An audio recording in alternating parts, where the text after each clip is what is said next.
ना समझोगे तो मिट जाओगे हिंदुस्तान वालों। तुम्हारी दास्तां तक न होगी दास्तां। ये 3 रंगों में छपा कपड़े का टुकड़ा नहीं तुम्हारा राष्ट्रीय ध्वज है।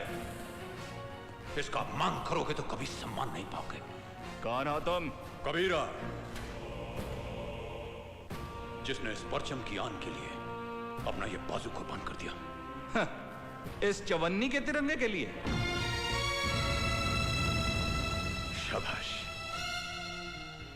भारत माता के आंचल की कीमत चवन्नी लगाई है, तो अपनी बेटी की लिबास की कीमत क्या लगाओगे? 2 कौड़ी।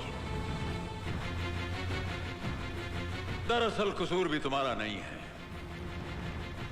आजादी तुम लोगों को विरासत में मिली है। अंग्रेजों के जुल्म और शहीदों के कुर्बानी के किस्से तारीख में पढ़े हैं तुमने, वो भी सिर्फ हिस्ट्री के पीरियड में। पीरियड खत्म तो किताब भी बंद। तो उन कहानियों को दोहराकर क्या करें? 50 साल हो गए आजादी मिले। 50 सालों में क्या तुम अपनी मां को भूल जाओगे? 50 सालों के बाद अपनी औलाद, अपनी बीवी को भूल जाओगे तुम? इस धरती से भी तुम्हारा कोई रिश्ता है? सरहद पर खड़े सिपाही अगर तुम्हारी तरह खुदगर्ज हो जाए तो इस देश पर दूसरे मुल्क का झंडा फहराने में 24 घंटे भी न लगेंगे।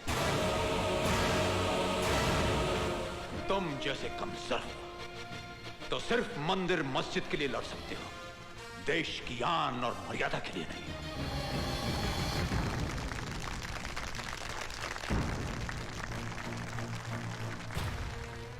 नहीं बेटे, नहीं। ताली बजाने वाले तमाशाई होते हैं।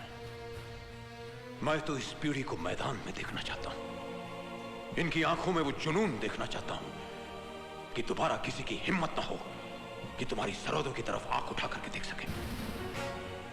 रब रखा, तुम इस मुल्क के निगहबान हो। लो, संभालो अपने देश की इज्जत को। इसे कभी बेइज्जत मत होने देना।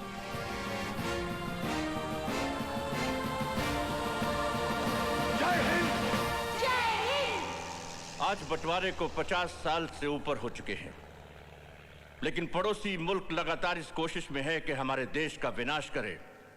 हालांकि पिछले 3 जंगों में वो हमसे बुरी तरह से शिकस्त खा चुका है, इसलिए वो आतंकवाद के जरिए हमें उकसा रहा है, हमें प्रवोक कर रहा है और हमारे स्टेट्स को हथियाने की कोशिश में लगा हुआ है। लेकिन उनकी इस कोशिश को नाकाम करने का एक तरीका है, और वो ये है कि उनके खिलाफ तमाम सबूत हासिल करके हम यूएनओ के सामने पेश करें, ताकि वो पड़ोसी मुल्क को एक टेररिस्ट स्टेट डिक्लेयर कर दे।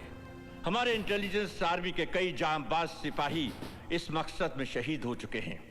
आज मुझे ये कहते हुए बेहद खुशी और फख्र महसूस हो रहा है कि हमारा एक जांबाज सिपाही इस मिशन में कामयाब हो चुका है।